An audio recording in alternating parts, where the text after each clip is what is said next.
کہ کبھی کبھی ایسا بھی ہوا کرتا ہے کہ کچھ منچلے اوباش لڑکے وہ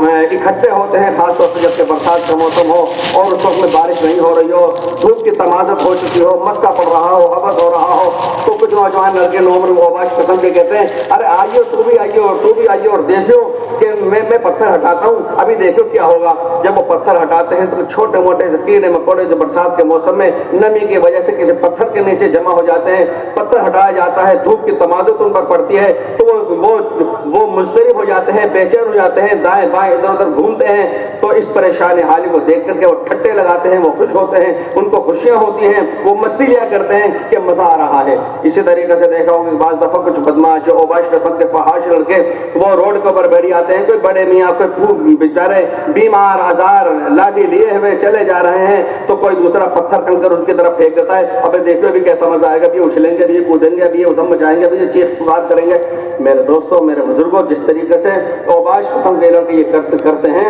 اسی طریقے سے ہم نے تاریخ کے اندر یہ پڑھا ہے کہ ایسا ہوتا رہا ہے کہ اعدائے دین، دشمنان دین متین،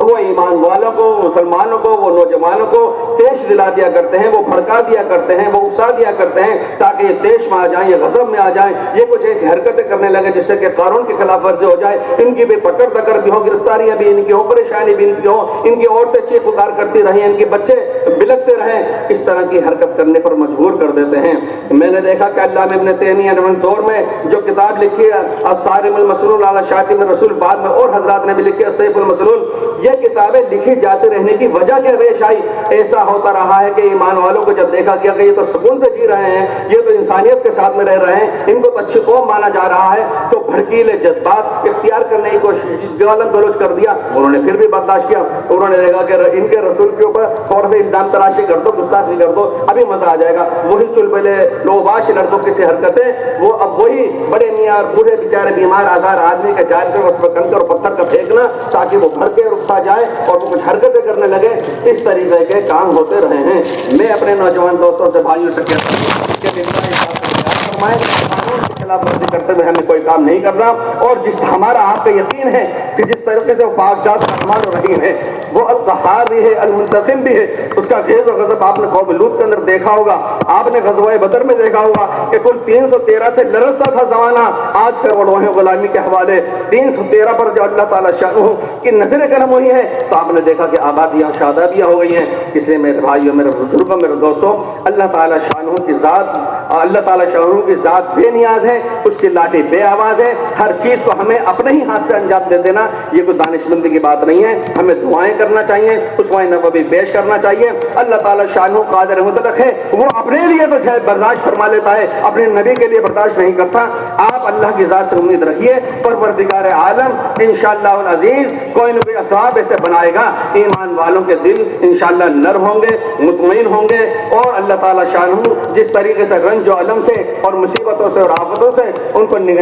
وہ اپنے دیکھ رہا ہے اور پال دیکھ رہا ہے، اللہ تعالیٰ شانہ انشاءاللہ العزیز ان کو وہ سرور اور فرحت اور مسرت عطا فرمائے گا جو رسالت مآب علیہ السلام کی برکت سے امت محمدیہ کو نصیب ہوتی رہی ہے۔ وآخر دعوانا الحمدللہ رب العالمین۔